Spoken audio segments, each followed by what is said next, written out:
할렐루야, 오늘도 좋은 날입니다. 로마서 6장 23절 말씀 묵상입니다. 오늘은 죄의 결과는 사망입니다 라는 제목으로 말씀을 나누도록 하겠습니다. 세상은 우리에게 이렇게 말합니다. 어떻게 죄를 짓지 않고 살 수 있는가라고 묻습니다. 안타까운 것은 믿는 우리도 이런 생각을 가지고 살아가고 있다는 것입니다. 그러면서 적당히 죄를 지어야 세상을 살 수 있다고 합리화합니다. 아니, 나만 깨끗하게 살면 뭐하냐는 것입니다. 그러나 성경은 세상의 가치관과 다르게 죄의 싹은 사망이요, 즉 죄를 지으면 반드시 죽는다고 말합니다. 과연 무엇이 맞을까요? 마땅히 성경이 맞습니다.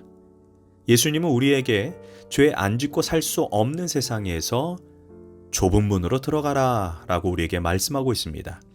멸망으로 인도하는 문은 크고 그 길이 넓어 그리로 들어가는 자가 많고, 생명으로 인도하는 문은 좁고 길이 협착하여 찾는 자가 적다라고 말합니다.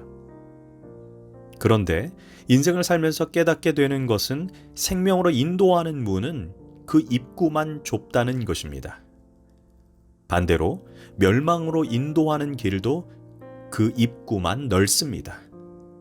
그런데 시간이 지나고 보니 좁은 문은 처음에는 어렵고 때로는 돌아가는 것 같고 손해보는 것 같지만, 시간이 지나고 보면 그 길은 넓은 길이요 형통의 길이 된다는 것을 우리는 알게 됩니다.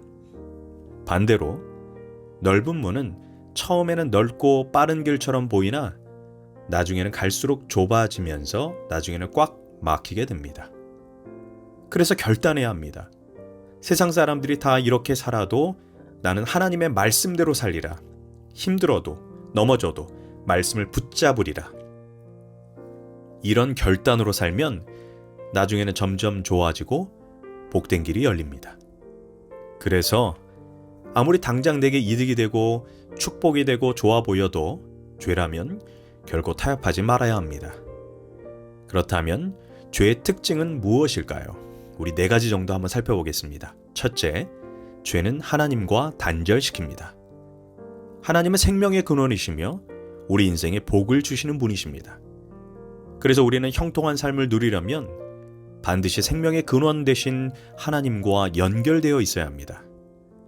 하나님의 손이 짧아 우리를 구원하지 못하심이 아니요, 오직 너희 죄악이 너희와 너희 하나님 사이를 갈라놓았고 너희 죄가 그의 얼굴을 가리워서 너희에게서 듣지 않으시게 함이라. 이처럼 죄는 하나님의 눈을 가려 맹인으로 만들고, 죄는 하나님의 길을 막아 하나님을 기머거리로 만들어버립니다. 이처럼 죄는 하나님과 우리를 멀어지게 합니다.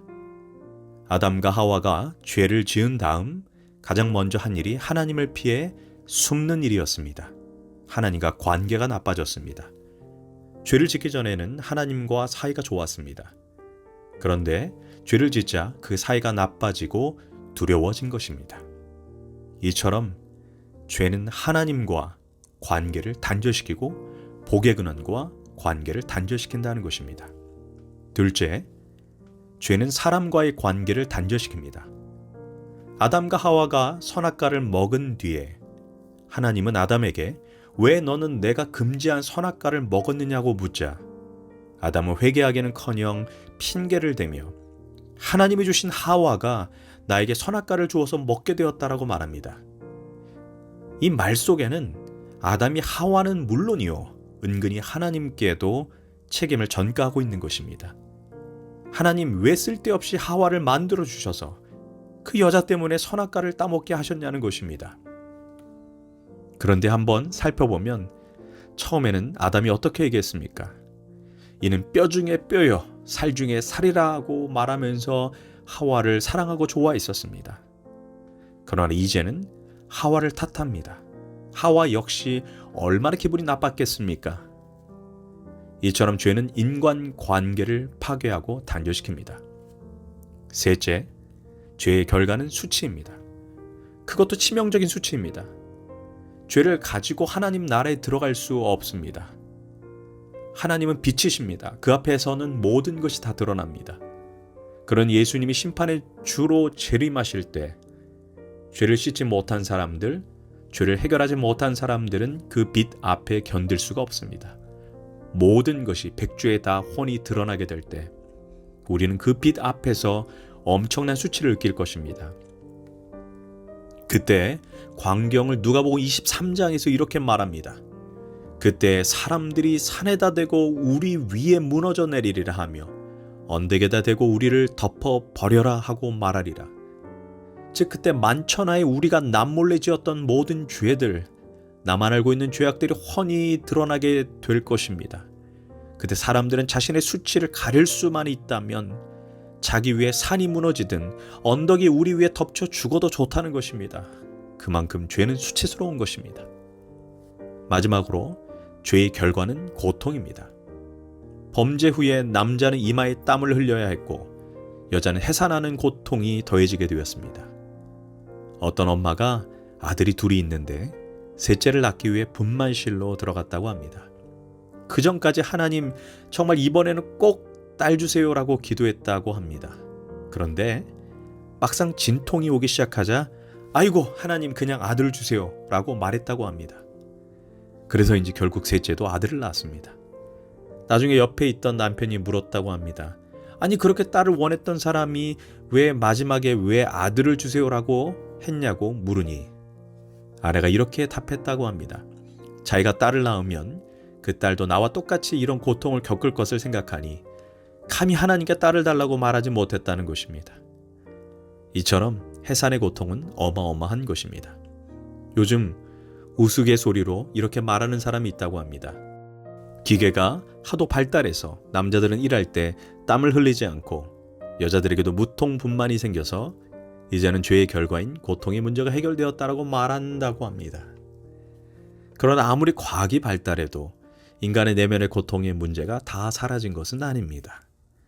인간에게 주어진 고통의 원인은 무엇보다 명확히 죄입니다. 이처럼 죄의 결과는 이토록 무섭습니다. 우리는 죄를 무서워하는 마음을 가져야 합니다. 세상은 끊임없이 어떻게 죄를 안 짓고 살 수 있냐고 묻습니다. 그러나 성경은 죄를 지으면 죽는다고 말합니다. 기억해야 합니다. 죄는 하나님과의 관계를 멀어지게 합니다. 죄는 사람과의 관계도 갈라놓고 죄는 수치를 가져옵니다. 무엇보다 죄를 지을 때 순간은 이득과 쾌락을 줄지 모르지만 마지막은 반드시 고통과 사망을 준다는 것을 잊지 말아야 합니다. 꼭 기억하십시오. 좁은 문은 입구만 좁습니다. 그러나 그것이 나중엔 탄탄대로로 걷는 길입니다. 넓은 문은 입구만 넓습니다. 그러나 나중에 점점 좁아지다가 사방으로 어려움을 겪게 만듭니다. 우리가 세상을 속일 수는 있으나 결코 하나님을 속일 수는 없습니다. 반드시 죄의 싹은 사망, 죄 지으면 죽는다. 그 달콤한 죄의 유혹을 목숨 걸고 뿌리쳐야 합니다. 기도하겠습니다. 하나님, 좁은 문으로 가는 인생 되게 하소서. 인생이 아무리 힘들고 고단하다 할지라도 하나님의 뜻을 따라 사는 복된 인생 되게 하소서. 예수님의 이름으로 기도합니다. 아멘.